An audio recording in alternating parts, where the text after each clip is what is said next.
Trailer trash in a borrowed dress. How Prudence learned who owned the club. At the garden party. The check landed on the linen tablecloth between the shrimp forks, folded once, my name spelled wrong. $50,000, Raelene. Prudence said it low, the way you'd offer to put down a sick dog, her Chanel No. 5 thick enough to taste over the boxwood hedges. Take it, sign the paper Mr. Ackerley drew up, and disappear before the toasts. You've had your fun. But let's be honest with each other, sweetheart. You're trailer trash in a borrowed dress, and everyone at this table can smell the discount rack on you. Somewhere behind her, a string quartet slid into Pachelbel, and the June light came sideways through the live oaks, gold and merciless, catching the ice sweating in the crystal. My mother's fork stopped halfway to her mouth. My little brother Denton went the color of the tablecloth. 40 guests in seersucker pretended to study their plates. I looked at the check. I looked at my grandmother's parasol, hooked over the back of my chair, its ivory handle worn smooth by 3 generations of Cobb women, and I did not cry. Prudence had no idea whose table she was sitting at. She thought she was buying me off. She thought this club, this crushed shell drive, this whole velvet kingdom she'd been queen of for 11 years, belonged to men in a boardroom she'd never had to meet. She was about to learn that it didn't. Let me take you back, because a moment like that doesn't arrive by accident. It's built, brick by ugly brick, and I'd watched every brick get laid. I grew up in a single-wide off Cusetta Road, southeast Columbus, Georgia, the kind of address that makes leasing agents suck their teeth. My daddy ran a wrecker, and when the wrecker's transmission went in 2009, he ran nothing at all. And my mama, Bonnie Cobb, cleaned 3 houses in Green Island Hills for cash and never once let us see her cry about it. We were the family whose porch light flickered because the fixture was older than me and nobody had $30 to spare on a new one. I did my homework by that flickering light. I learned early that money isn't loud where I come from. It's the absence of a certain kind of fear, and we never had it. But my grandmother, Ola Mae Cobb, had a parasol. Ivory silk gone the color of weak tea, an ivory handle, ribs of whalebone she'd oil with her thumb. She carried it to church and to funerals and to the one nice restaurant she'd let my grandfather take her to, the Bradley on the river, twice a year. A lady carries her own shade, Raelene, she told me. You don't wait on anybody's roof. When she died in 2011, she left me 2 things, that parasol and $4,000 in a Christmas Club account she'd fed $1 at a time for 40 years. Everybody assumed I'd spend it on a car. I bought a lawn. That's the part people never believe. At 19, I'd been mowing and edging for the Green Island Hills crowd since I was 14, and I knew something the homeowners didn't. The landscaping company they all used, Verdant South, was one man, Cletus Hargrove, 66, with a bad hip and no children who wanted the business. I gave him Ola Mae's $4,000 as a down payment on a $60,000 handshake, financed the rest through him at 8%, and by 22, I owned Verdant South outright. 9 trucks, 41 accounts, the contract for the medians on Winton Road. Then I did the thing that changed my life. I stopped selling grass and started selling grounds, golf courses, cemeteries, and venues. By 2018, my company, I'd renamed it Cobb Grounds Management because I wanted the family name on invoices in neighborhoods that used to hire my mama to scrub floors, held the maintenance contract for 4 event venues, 2 golf clubs, and a 50-acre wedding property out toward Pine Mountain. I wore steel-toe boots and drove a 9-year-old F250 and banked, quietly, more in a year than my father earned in his best decade. I met Emmett Vance in the spring of 2021 in the parking lot of the Highland Bakery on Broadway, both of us reaching for the last box of the sea salt biscuits, and he let me have them, and then asked if he could buy one back off me over coffee. Emmett was 34, an architect at a firm downtown, tall and easy and kind in a way that had no performance in it. He drove a paid-off 2015 Accord with 130,000 miles and a wobbling driver's seat, and I trusted that car more than I'd have trusted a Range Rover. When I told him what I did for a living, he didn't glaze over. He asked about drainage. I knew, 3 biscuits in, that I'd marry him. What Emmett didn't advertise, what he was almost embarrassed by, was his mother. Prudence Vance was Columbus society the way kudzu is Georgia. Everywhere, decorative, and choking whatever it touched. Widow of Harlan Vance, who'd made a modest fortune in commercial HVAC and left her a house in Green Island Hills, a Cadillac, and a permanent table at the Cuseta Ridge Country Club. Prudence chaired the garden committee, the debutante committee, and the annual Magnolia Ball. She had a way of saying, "And what do your people do?" that made grown men apologize for existing. The first dinner, October 2021, she was almost warm. She served flounder on her mother's Haviland china and asked me twice, smiling, "Cobb, now are you the Cobbs from Highland Country Club?" And when I said, "No, ma'am, we were the Cobbs from off Cuseta Road," something behind her eyes clicked shut like a cash drawer. She'd already decided. Everything after that was just her collecting evidence. I want to be fair because I try to be. The early wrong notes were small enough that Emmett swore I was imagining them, and I filed each one away without a word. There was the Thanksgiving she introduced me to her cousin as Emmett's little friend who does the yards. Not a lie, exactly, the way a knife isn't a lie. There was the Christmas she gave everyone else cashmere and gave me a $25 gift card to a chain nursery, "Since you're so outdoorsy," reading the amount off the card in front of the room. I said thank you. I meant it flat. Then there was the January afternoon at Cuseta Ridge, the club at the center of Prudence's whole universe, when she took me to lunch to get to know me better, and spent 40 minutes explaining the club's history in the tone of a docent worried I'd steal the silver. "Membership is by legacy and invitation only, dear. We simply can't have just anyone. There's a 9-year wait list." She patted my hand. "Your children, if there are children, might one day be sponsored." Might. She said it like a treat held over a dog. I sat in that dining room under the oil portraits and the coffered ceiling, and I said, "It's a beautiful room, Miss Prudence." I did not tell her what I knew about that room. I'd been in the mechanical basement of that clubhouse. I knew the irrigation ran on a 1990s Toro system 3 seasons from failure. I knew the club had lost $340,000 the year before and papered over it with an initiation fee bump nobody would say out loud. But that's getting ahead of myself. The wrong notes got louder through 2022. Prudence forgot to include my mother on the invitation to Emmett's cousin's wedding shower. I assumed she'd feel out of place, and I was protecting her, really. She corrected my grammar at a dinner party, loudly, when I said "might could," a phrase my grandmother used, a phrase from a mouth Prudence would never be fit to speak of. When Emmett and I got engaged that October, he proposed at the Highland Bakery with the sea salt biscuits, and I said yes before he finished. Prudence's first words were not congratulations. They were, "Well, we'll want to be very careful about the guest list." There was one more scene I kept, the sharpest one. April of 2023, a Sunday, and Prudence hosted a ladies' luncheon at her house for the garden committee, and, as a courtesy she made sure I heard about, did not invite me. Emmett's aunt let it slip. I drove past Cherokee Avenue that afternoon on my way to check a broken irrigation head at one of my properties, and I saw the 11 cars in Prudence's circular drive, the caterer's van, the tent she'd rented for a Sunday lunch, and I did not feel small. I felt patient. I had signed the Cuseta Ridge papers 5 weeks before. Every woman at that luncheon paid dues to me and didn't know it. I turned my truck around, fixed the sprinkler head myself in my church clothes, and drove home with wet socks and a calm I can't fully explain, oiling the whalebone ribs of the parasol on the passenger seat at every red light. Here's the thing she never understood about me. I don't rage. I catalog. Every venue contract I ever won, I won by knowing more about the property than the man selling it.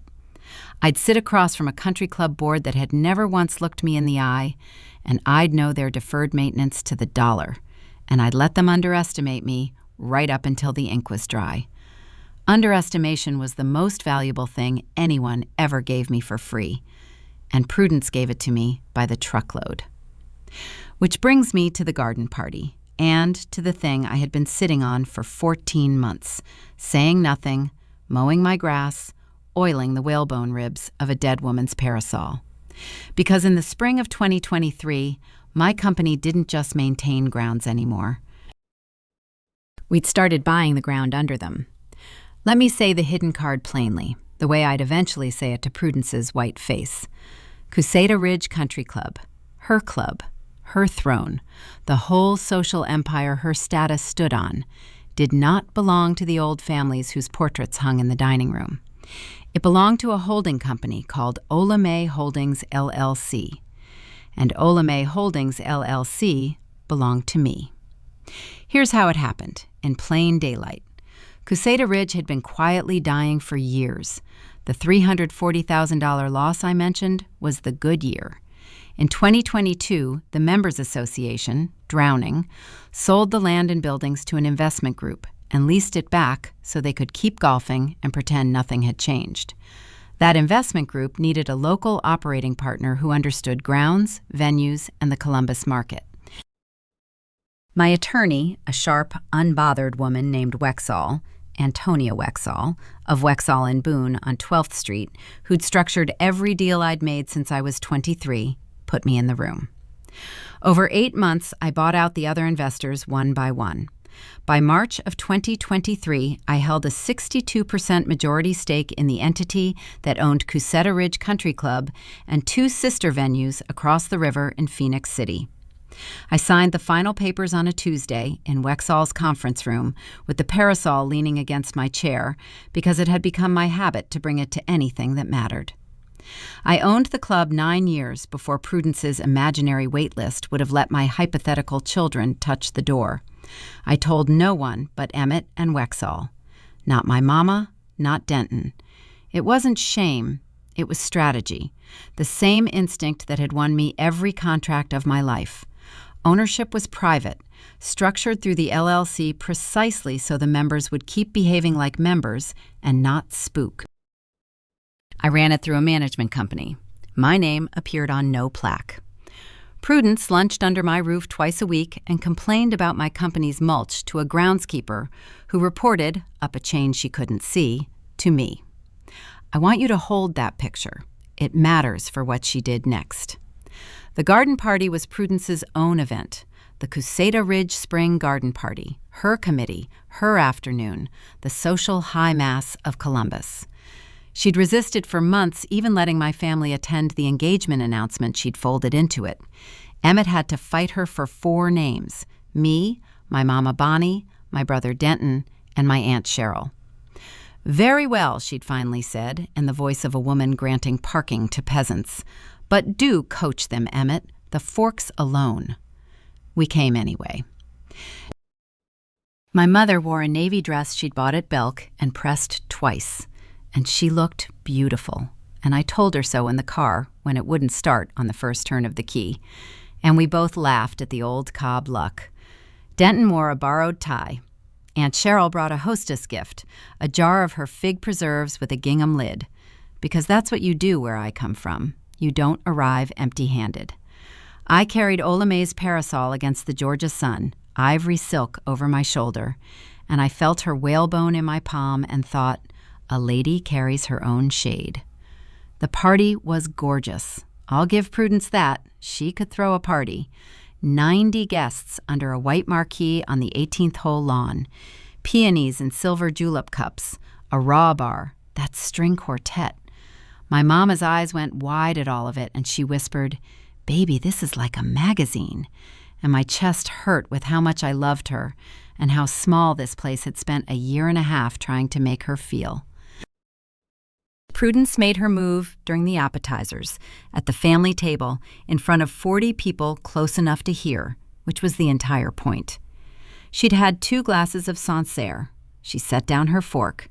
She reached into her Judith Lieber clutch and drew out a folded check and a single sheet of paper.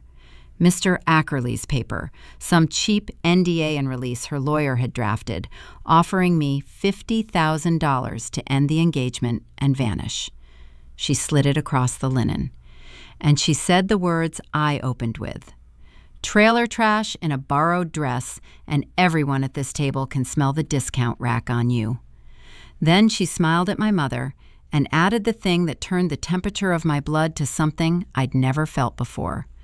Bonnie, honey, no offense to you. You've done the best you could with what the Lord gave you. But surely even you can see these two don't belong in the same photograph. My mother set down her fork. She didn't say a word. She just looked at her lap, at her pressed navy belk dress, and folded her hands like she was in church. And that, my mother made to feel like a stain at a table she'd scrubbed the floors of for people just like Prudence her whole life. That was the moment the last soft thing in me went quiet and cold. Denton started to stand up, furious, 19 and shaking. I put my hand on his wrist. Aunt Cheryl's fig preserve sat unopened by Prudence's plate. Emmett's face had gone dark, and he opened his mouth to burn his own mother down in front of 90 people. And I loved him for it, and I stopped him, too. Because I didn't need him to defend me. I'd defended myself years before any of them walked into this tent. I just had to reach out and turn the card over. Here is the part I'm proud of. I did not raise my voice. Not once. That afternoon, I learned that the coldest thing in the world is a woman who has already won and is only waiting for the room to catch up. I picked up the check. I looked at it. My name, Raelene, spelled with a Y, wrong, on $50,000 she thought was a fortune to a girl like me. I unfolded my grandmother's parasol, right there at the table, the ivory silk blooming open over my shoulder with a soft whump, and I stood. Miss Prudence, I said, pleasant as sweet tea, before I answer, I need to make one phone call. Business. It'll take about 90 seconds, and then I promise you'll have my full attention. I stepped 6 feet from the table, still under the parasol, and I called Antonia Wexall, who was, because I planned things, waiting in her car in the crushed shell lot with a folder on her passenger seat. Now, I said. That was the whole call. While she walked up the lawn in her flats and her gray suit, I did something small and deliberate. I set the parasol down open against my chair, the way you plant a flag, and I turned back to the table and I said, loud enough to carry, Miss Prudence, you've told me a lot of times about the history of this club, the 9-year wait list, legacy and invitation only, how you simply can't let just anyone in. A few heads at nearby tables turned. I want to make sure I have it right. This club, Cusseta Ridge, it means everything to you. Your standing, your committees, this party, all of it lives here, yes?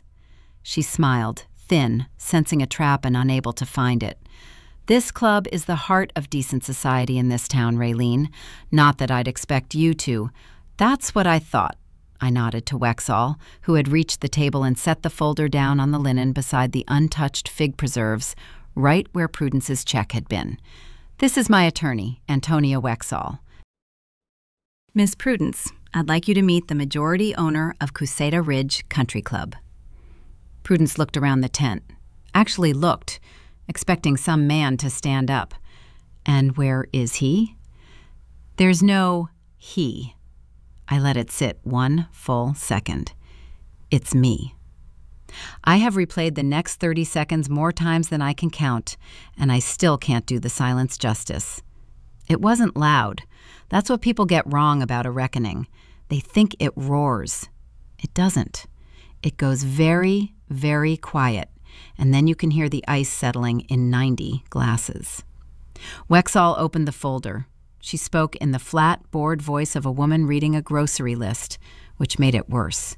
For the record, Cusseta Ridge Country Club, the clubhouse, the 18 holes, the marquee you're sitting under, and the parking lot are owned by Ola May Holdings, LLC. Olame Holdings is 62% owned by Ms. Raelene Cobb, who holds sole managing member authority. The Members Association, of which you are the social chair, Mrs. Vance, leases these grounds. Ms. Cobb has been the ground lessor and controlling owner since March of last year. She turned a page. Additionally, Cobb Grounds Management, Ms. Cobb's company, holds the maintenance contract for this property. The mulch you complained about in an email dated April 9th, I have it here, was installed at your written request and billed to the association you chair. Prudence's face did the thing.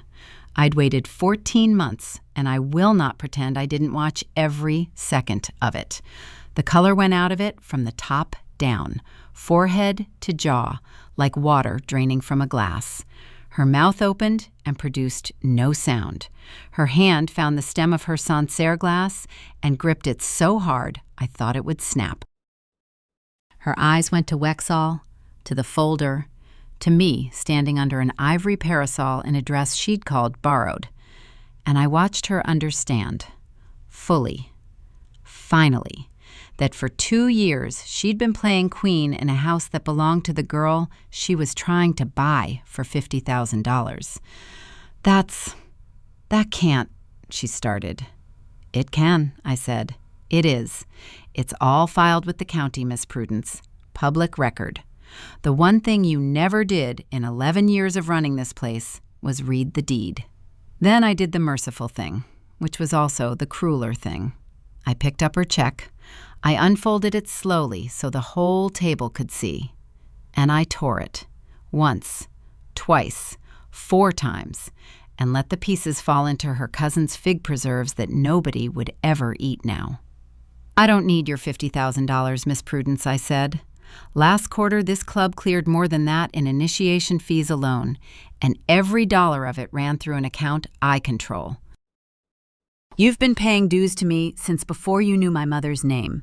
Somebody 2 tables over made a sound that was almost a laugh and swallowed it. Prudence flinched like she'd been slapped, and I understood that the worst thing I could do to a woman like her wasn't shouting, it was witnesses. She had spent her whole life curating who saw what, and now 90 of the people whose opinion was her entire net worth had watched her offer to buy off the woman who owned the roof. She tried, God love her, she tried to stand up and gather it back. This is... Emmett, tell her. There are things that money simply cannot... Mama, Emmett's voice cut clean across the tent and every head turned. My kind, easy Emmett, who'd let a stranger have the last biscuit, stood up beside me with his hand finding mine. You put a check on the table in front of Raelene's mother, and you called the woman I'm going to marry trash, in front of everyone. You did that. He shook his head slowly. Raelene didn't humiliate you. You've been standing on her land the whole time, and you finally fell off. I turned to Wexall, the other folder. Because I don't do anything halfway, and because a woman who tries to erase my mother from a photograph does not get to keep her committees. Wexall handed the second folder to a man who had been quietly eating crab at the next table the whole time. Sheldon Pruitt, president of the Members Association, 61, the one board member who'd shaken my hand and looked me in the eye back when I was just the grounds girl. The one who'd voted to bring me in as operating partner because, he said, you're the only person who's ever told this board the truth about our own irrigation. My conscience witness. He'd known for a year. He'd said nothing because I asked him to, and because he was decent. Sheldon stood, cleared his throat, and read the association's own bylaws aloud, the clause that let the controlling ground owner petition to remove any committee chair for conduct bringing the club into disrepute. Effective today, Sheldon said, not enjoying it, but not flinching either. The executive committee has accepted Mrs. Vance's resignation as social chair, garden chair, and magnolia ball chair. He looked at her, and there was even a little sorrow in it. It's the vote, Prudence. It's not personal. Somebody at this club finally read the deed. I picked up my grandmother's parasol. I walked around the table to my mother, who was still sitting with her hands folded in her lap in her navy belk dress, and I put my hand under her chin the way she used to do to me, and I lifted her face up so the whole tent could see it. "Stand up, Mama," I said softly. "You never have to look down at your lap in this place again. You're standing on your daughter's ground." Bonnie Cobb stood. And 90 people at Prudence Vance's own garden party watched a house cleaner from off Cuseta Road stand up straight under a white marquee, and not one of them dared say a word, because the woman who owned the tent was holding her mother's hand. Prudence left before the toasts, which was, I'll note, exactly what she'd asked me to do. The fallout was quiet and total, the way the deepest things are. Prudence Vance did not go bankrupt. I want to be honest, this isn't a story where the villain ends up under a bridge. She kept Harlan's house and the Cadillac. But money was never her currency. Standing was. And standing, it turns out, is the one asset you can't inherit and can't buy back once the room has seen you drop it. The committees were gone. The Magnolia Ball went on that October without her name on it for the first time in 11 years. The women who'd laughed at her jokes about the grounds girl found reasons to be busy. Her table at Cuseta Ridge, the permanent one, the throne, was still hers technically. I never revoked her membership. And that restraint did more damage than eviction ever could. She had to keep coming back to the club she'd worshipped and eat her flounder under a roof everyone in town now knew belonged to me. Every dues check she wrote to Ola May Holdings. I imagine she knew that. I imagine she thought about it every quarter. Emmett and I married the following April on the 50-acre property out past Pine Mountain. My property, the wedding venue I'd maintained and then bought. My mother walked me down the aisle because my daddy had passed in 2016, and because no one on this earth had more right. Denton gave a toast that made the whole tent cry. Aunt Cheryl's fig preserves were on every table with the gingham lids, and they sold out of the little take-home jars, and she cried about that, too. Wexall came in a dress instead of a suit and danced with Sheldon Pruitt, which I did not see coming and enjoyed enormously. I did one generous thing, and I want to tell you about it because it's the part my grandmother would have cared about. My mother had scrubbed floors in Green Island Hills for 20 years, including twice the floors of women who were at that garden party. So I bought her the house. Not a house, the house, the little brick one on Cherokee Avenue she used to clean, the one whose owner had passed and whose family put it on the market for $310,000. I paid cash and put the deed in Bonnie Cobb's name only. She stood in the foyer she used to mop and could not speak. I told her, "You carry your own shade now, Mama." And I gave the parasol away. Ola May's parasol, the ivory silk, the whalebone ribs, I'd carried it to every room that ever mattered. And at the wedding, I folded it and pressed it into my mother's hands, because it was hers before it was mine, and because a lady carries her own shade, and it was long past time Bonnie Cobb had her own. But I bought a new one for myself. Same ivory silk, and every Sunday now when I go up to the club to walk the 18th hole lawn that I own, past the marquee where a woman once slid me a check to disappear, I carry it against the Georgia sun. I saw Prudence there just last month, sitting small at her permanent table, watching me come up the crushed shell drive. She didn't say anything. There was nothing left to say. I looked her dead in the eye, and I opened the parasol, and I walked into the club that was mine.